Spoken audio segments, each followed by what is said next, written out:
Welcome to the funnel effect. आज हम websites की स्पीड और परफॉर्मेंस की दुनिया में थोड़ा गहराई में जा रहे हैं। आजकल हर कोई चाहता है कि वेबसाइट बस एकदम से खुल जाए, है ना? बिल्कुल। और इसी कड़ी में एक खास तकनीक पर बात करेंगे, डीएनएस प्रीफेच। नाम सुनने में शायद थोड़ा टेक्निकल लगे, हाँ, थोड़ा सा। लेकिन ये वेबसाइट को तेज बनाने में एक छोटा पर काफी महत्वपूर्ण रोल प्ले कर सकता है। हमारी आज की चर्चा का बेस है एमडीएन वेब डॉक्स, जी। जो वेब डेवलपर्स के लिए तो मतलब एक स्टैंडर्ड रिसोर्स है। बहुत भरोसेमंद सोर्स है। हाँ, तो हम उनके डीएनएस प्रीफेच पर जो डॉक्यूमेंट है उसी से मेन पॉइंट्स निकाल रहे हैं। तो आज का मिशन क्या है अपना? यही कि डीएनएस प्रीफेच आखिर है क्या चीज़, इसे यूज़ क्यों करें और ये वेबसाइट की लोडिंग स्पीड बढ़ाने में असल में कैसे हेल्प करता है। चलिए इसको खोलते हैं ज़रा। हाँ, देखते हैं।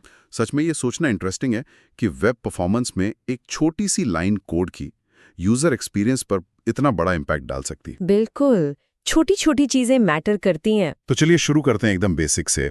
जब हमारा ब्राउज़र कोई वेबसाइट लोड करता है तो उसे अक्सर दूसरी जगहों से भी चीज़ें लानी पड़ती हैं, जैसे मान लीजिए किसी दूसरी वेबसाइट से फॉन्ट या कोई एनालिटिक स्क्रिप्ट। हाँ, थर्ड पार्टी रिसोर्सेस। हाँ, थर्ड पार्टी। इसे तकनीकी भाषा में क्रॉस ओरिजिन रिसोर्स कहते हैं। तो जब ब्राउज़र ऐसा कुछ मंगाना चाहता है तो बैकग्राउंड में क्या होता है, क्या प्रोसेस है? बिल्कुल। देखिए, जब भी ब्राउजर को किसी थर्ड पार्टी सर्वर से, मतलब किसी दूसरी जगह से कोई रिसोर्स लोड करना है, जैसे गूगल फॉन्ट्स। हाँ, जैसे गूगल का कोई वेब फॉन्ट या फेसबुक का कोई विजेट, कुछ भी, तो सबसे पहले उस सर्वर का एड्रेस पता करना होता है। एड्रेस मतलब आईपी एड्रेस। हाँ, इंटरनेट पर ये एड्रेस एक आईपी एड्रेस होता है, नंबर्स का एक सेट। पर हम लोग तो डोमेन नेम याद रखते हैं, जैसे fonts.googleapis.com, है ना? हाँ, वो आसान है। बिल्कुल। तो ब्राउजर को इस डोमेन नेम को उसके मैचिंग आईपी एड्रेस में ट्रांसलेट करना पड़ता है, बदलना पड़ता है। इसी प्रोसेस को कहते हैं डीएनएस रेजोल्यूशन या डीएनएस लुकअप। अच्छा। आप इसे समझ सकते हैं जैसे फोन डायरेक्टरी में नाम देखकर नंबर ढूंढना। ठीक है, ठीक है। अब ये डीएनएस लुकअप में थोड़ा टाइम लगता है, मिलीसेकंड्स में ही सही, पर लगता है। इसी को हम लेटेंसी कहते हैं, देरी। ओके, तो ये कनेक्शन बनाने से पहले की तैयारी है एक तरह से। और अगर किसी वेबसाइट पर ऐसे कई सारे एक्सटर्नल रिसोर्सेज हों, जैसे आजकल तो बहुत कॉमन है social media button, analytics, ads, CDN से इमेजेस, तब क्या होता है? सही पॉइंट। अगर वेबसाइट मान लीजिए 10 अलग-अलग थर्ड पार्टी डोमेन्स से रिसोर्स मंगा रही है, तो हर एक के लिए ये डीएनएस लुकअप करना पड़ेगा और हर लुकअप में थोड़ी-थोड़ी लेटेंसी जुड़ेगी, है ना? हाँ? हाँ। और ये छोटी-छोटी देरी मिलकर पेज लोड होने का जो टोटल टाइम है उसे काफी बढ़ा सकते हैं। अच्छा, स्लो है या मोबाइल पर है। तो ये छोटी छोटी डीएनएस लुकअप वाली देरियां मिलकर एक मतलब नोटिसेबल प्रॉब्लम बन सकती हैं। बिल्कुल। तो इस डिले को, इस लेटेंसी को कम करने का क्या तरीका है? शायद यहीं पे डीएनएस प्रीफेच आता है ना? तो ये करता क्या है असल में? बिल्कुल सही। डीएनएस प्रीफेच इसी प्रॉब्लम का एक सॉल्यूशन है। ये ब्राउजर के लिए एक तरह का संकेत है, एक हिंट है। हिंट? कैसा हिंट? डेवलपर HTML कोड में एक टैग डालता है, लिंक rel = DNS prefetch। इससे वो ब्राउजर को पहले ही बता देता है कि देखो, आगे चलकर हमें इस वाले डोमेन से कुछ चाहिए होगा, तो तुम फ्री टाइम में इसके DNS लुकअप करके रख लो। ओ, एडवांस में? हाँ, एडवांस में। MDN डॉक्यूमेंट कहता है कि ये रिसोर्सेज के असल में रिक्वेस्ट होने से पहले ही डोमेन नामों को रिजॉल्व करने की एक कोशिश है। अच्छा। मतलब जब ब्राउजर को वाकई उस डोमेन से कुछ चाहिए, फॉन्ट या स्क्रिप्ट, तो वो डीएनएस लुकअप वाला स्टेप पहले ही हो चुका है, आईपी एड्रेस रेडी है, तो वो वाला डिले बच गया। ये एक प्रोएक्टिव कदम है टाइम बचाने का। समझ गया। तो इंतजार करने के बजाय पहले से तैयारी। एग्जैक्टली। और इसका मेन बेनिफिट, स्रोत कहता है कि ये डीएनएस रेजोल्यूशन लेटेंसी को मास्क करने में, मतलब छुपाने में मदद करता है, खासकर उन साइट्स के लिए जो बहुत सारी थर्ड पार्टी सर्विसेज पर डिपेंड करती हैं। ये बात इंटरेस्टिंग है। हाँ, मेन बेनिफिट यही है कि यूजर को वो डीएनएस लुकअप वाली देरी महसूस नहीं होती, क्योंकि वो काम बैकग्राउंड में आइडल टाइम में हो गया। इस लेटेंसी को छुपाकर वेबसाइट की ओवरऑल लोडिंग परफॉर्मेंस इंप्रूव होती है और इसका सीधा असर पड़ता है यूजर एक्सपीरियंस पर। वेबसाइट तेज लगती है। और आजकल तो स्पीड ही सब कुछ है। बिल्कुल। आज के समय में जहां लोगों का अटेंशन स्पैन इतना कम है, वेबसाइट का जल्दी लोड होना बहुत जरूरी है।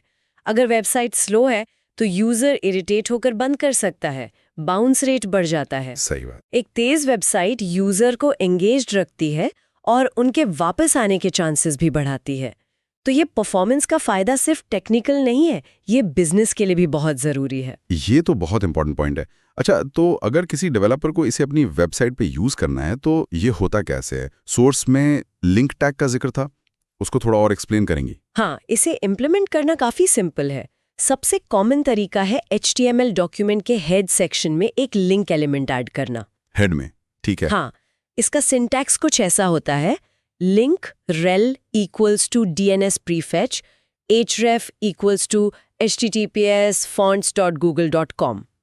इसमें लिंक तो स्टैंडर्ड HTML टैग है, rel equals to DNS prefetch ये बताता है कि इस लिंक का पर्पस क्या है, DNS prefetching ये ब्राउजर के लिए इंस्ट्रक्शन है। ओके। और href एट्रीब्यूट में उस थर्ड पार्टी डोमेन का URL डालते हैं जिसका DNS आप पहले से रिजॉल्व करवाना चाहते हैं, जैसे इस एग्जांपल में गूगल फॉन्ट्स का डोमेन। ठीक है, ये तो HTML में ऐड करने का तरीका हुआ।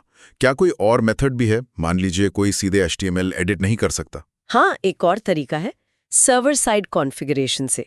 आप HTTP हेडर यूज कर सकते हैं। HTTP हेडर कैसे? जब आपका सर्वर पेज का रिस्पॉन्स भेजता है तो वो साथ में एक लिंक हेडर भेज सकता है। वो कुछ ऐसा दिखेगा: https://fonts.googlefonts.com/css, stylist, rel, DNS prefetch। अच्छा, इसका इफेक्ट सेम होता है। ब्राउजर को हिंट मिलता है कि इस डोमेन का DNS प्रीफेच कर लो। ये तरीका तब यूजफुल है जब आप शायद कोई CMS यूज कर रहे हो या सर्वर लेवल पर ये सेटिंग्स करना चाहें। ओके, तो दो तरीके हैं, HTML टैग या HTTP हेडर।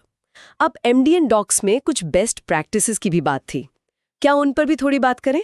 कुछ खास चीजें जिनका ध्यान रखना चाहिए। हाँ बिल्कुल, कुछ जरूरी पॉइंट्स हैं जिनसे इसका मैक्सिमम बेनिफिट मिले और गलतियों से बच सकें। जैसे कि पहली और सबसे इंपॉर्टेंट बात, DNS प्रीफेच सिर्फ क्रॉस ओरिजिन डोमेन के लिए ही काम का है। क्रॉस ओरिजिन मतलब सिर्फ थर्ड पार्टी डोमेन्स के लिए, जैसे गूगल, फेसबुक, कोई CDN वगैरह। इसे अपनी ही वेबसाइट के डोमेन के लिए यूज करने का कोई फायदा नहीं है। क्यों नहीं? क्योंकि जब ब्राउजर आपकी वेबसाइट का पहला पेज लोड करता है, उसे आपके डोमेन का IP एड्रेस तो उसी टाइम पता चल जाता है ना? वहां पहले से DNS लुकअप करने की जरूरत ही नहीं। हाँ, ये तो लॉजिकल है, सही बात है। और मैंने प्री कनेक्ट के बारे में भी कुछ पढ़ा था, क्या वो इससे रिलेटेड है? हाँ, प्री कनेक्ट ये एक और रिसोर्स सेंट है, मिलता जुलता है लेकिन DNS प्रीफेच से ज्यादा पावरफुल है। ज्यादा पावरफुल कैसे? देखिए, DNS प्रीफेच सिर्फ DNS लुकअप करता है, पहला स्टेप। प्री कनेक्ट इससे आगे जाता है। ये न सिर्फ DNS लुकअप करता है बल्कि उस सर्वर के साथ TCP कनेक्शन भी बना लेता है, दूसरा स्टेप। ओह, और अगर वेबसाइट HTTPS यूज कर रही हैं, जो आजकल लगभग सभी करती हैं, हाँ बिल्कुल, तो TLS हैंडशेक भी कंप्लीट कर लेता है, तीसरा स्टेप। ओह, मतलब कनेक्शन लगभग रेडी। एग्जैक्टली। MDN कहता है ये क्रॉस ओरिजिन रिक्वेस्ट्स की परसीव्ड लेटेंसी को और भी कम करने का मौका देता है। मतलब जब रिसोर्स मांगने का टाइम आता है तो कनेक्शन बनाने के शुरू के सारे स्टेप्स पहले ही हो चुके होते हैं। इससे और भी ज्यादा टाइम बचता है। अरे वाह, ये तो DNS प्रीफेच से भी एक कदम आगे है। तो इसे कैसे इम्प्लीमेंट करते हैं? इसे भी HTML में लिंक टैग से करते हैं, बस rel एट्रीब्यूट बदल जाता है। Link rel प्रीकनेक्ट href https://fonts.google.com cross origin. अच्छा, यहाँ rel प्री कनेक्ट है और ये क्रॉस ओरिजिन क्या है? हाँ, rel प्रीकनेक्ट और क्रॉस ओरिजिन पर अभी आते हैं।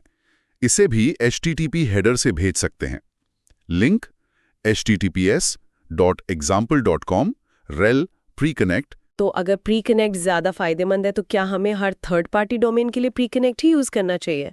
फिर DNS प्रीफेच क्यों? ये अच्छा सवाल है। देखिए, प्री कनेक्ट ज्यादा पावरफुल तो है, पर वो ज्यादा महंगा भी है, रिसोर्स इंटेंसिव है। महंगा मतलब पैसे लगते हैं? नहीं, पैसे नहीं। मतलब वो ब्राउजर और सर्वर दोनों के रिसोर्सेज यूज करता है, मेमोरी, CPU, नेटवर्क सॉकेट्स। अगर आप 10-15 डोमेन के लिए प्री कनेक्ट लगा देंगे तो ये फायदे की जगह शायद नुकसान कर दे। शुरुआती लोड टाइम को स्लो कर सकता है। ओ अच्छा, ओवरहेड बढ़ सकता है। हाँ, ओवरहेड। इसलिए MDN की सलाह है कि प्री कनेक्ट का यूज सिर्फ सबसे जरूरी, most critical third party connections के लिए ही करें। सबसे जरूरी कैसे पता चलेगा? ये वो कनेक्शंस हो सकते हैं जो पेज के शुरू में दिखने के लिए एकदम जरूरी हैं, जैसे मेन वेब फॉन्ट या कोई क्रिटिकल CSS जावास्क्रिप्ट फाइल जो CDN से आ रही हो। और बाकी थर्ड पार्टी डोमेन्स के लिए? जो उतने क्रिटिकल नहीं है। पॉइंट है, मतलब एक ही डोमेन के लिए प्री कनेक्ट भी और डीएनएस प्रीफेच भी। हाँ, इसका एक लॉजिक है और वो है ब्राउजर कंपैटिबिलिटी। कंपैटिबिलिटी। हाँ, डीएनएस प्रीफेच का सपोर्ट ब्राउजरों में प्री कनेक्ट से ज्यादा पुराना और वाइड है, मतलब ज्यादा ब्राउजर इसे समझते हैं। अच्छा। तो अगर आप किसी इंपॉर्टेंट डोमेन के लिए लिंक रेल प्री कनेक्ट लगाते हैं तो साथ में उसी डोमेन के लिए लिंक रेल डीएनएस प्रीफेच भी लगा देना एक अच्छा आइडिया हो सकता है। क्यों? उससे क्या होगा? उससे ये होगा कि जो नए ब्राउजर प्री कनेक्ट समझते हैं वो तो उसका यूज करेंगे, बढ़िया है। ठीक है। लेकिन अगर कोई यूजर पुराना ब्राउजर यूज कर रहा है जो प्री कनेक्ट को नहीं समझता, तो वो कम से कम डीएनएस प्रीफेच वाले इंस्ट्रक्शन को तो समझ लेगा और उसका फायदा उठा लेगा। ओ, तो ये एक तरह का फॉल बैक बन गया। बिल्कुल, एक फॉल बैक या सेफ्टी नेट, ताकि आप किसी भी ब्राउजर में कुछ ना कुछ परफॉर्मेंस गेन जरूर ले लें। समझ गया, ये तो काफी स्मार्ट है। आपने प्री कनेक्ट के साथ क्रॉस ओरिजिन एट्रीब्यूट का जिक्र किया था। हाँ। उसकी क्या कहानी है? हाँ, क्रॉस ओरिजिन एट्रीब्यूट ये तब इंपॉर्टेंट हो जाता है जब आप ऐसे रिसोर्सेज लोड कर रहे हों जिनके लिए क्रेडेंशियल्स जैसे कुकीज या ऑथेंटिकेशन हेडर्स नहीं भेजे जाते, यानी एनोनिमस मोड में। जैसे वेब फॉन्ट्स इसका सबसे कॉमन एग्जाम्पल हैं। वो आमतौर पर बिना क्रेडेंशियल्स के ही लोड होते हैं। अच्छा। तो जब आप ऐसे रिसोर्स के लिए प्री कनेक्ट यूज कर रहे हो तो आपको लिंक टैग में क्रॉस ओरिजिन या cross origin equals to anonymous attribute जरूर लगाना चाहिए। अगर नहीं लगाया तो? अगर आप इसे छोड़ देते हैं तो ब्राउजर सिक्योरिटी रीजन से पूरा कनेक्शन डीसीपी प्लस टीएलएस नहीं बनाएगा, वो सिर्फ डीएनएस लुकअप ही करेगा। मतलब आपका प्री कनेक्ट असल में डीएनएस प्रीफेच की तरह ही काम करेगा। अरे, तो पूरा फायदा नहीं मिलेगा। हाँ, तो क्रॉस ओरिजिन लगाना जरूरी है ताकि प्री कनेक्ट का पूरा फायदा मिल सके जब एनोनिमस रिसोर्स लोड कर रहे हो। ये छोटी छोटी बातें ध्यान रखनी पड़ती हैं। एक आखिरी सवाल, मान लीजिए कोई डेवलपर ये टैग्स लगा देता है पर कोई यूजर बहुत ही पुराना ब्राउजर यूज कर रहा है जो इन्हें समझता ही नहीं, तो क्या वेबसाइट में कुछ गड़बड़ हो जाएगी, कोई एरर? नहीं, बिल्कुल नहीं। ये HTML और ब्राउजरों की अच्छी बात है कि वो बहुत फॉल्ट टॉलरेंट होते हैं। Fault tolerant? हाँ, मतलब गलतियों को इग्नोर कर देते हैं। अगर कोई browser rel equals to DNS prefetch या rel equals to preconnect को नहीं पहचानता तो वो बस उस लिंक टैग को इग्नोर कर देगा, कुछ नहीं करेगा। अच्छा, शांति। हाँ, वेबसाइट पर कोई बुरा असर नहीं पड़ेगा, कुछ टूटेगा नहीं। बस इतना होगा कि उस यूजर को इन टेक्निक से मिलने वाला परफॉर्मेंस बेनिफिट नहीं मिलेगा। ये जानना राहत की बात है।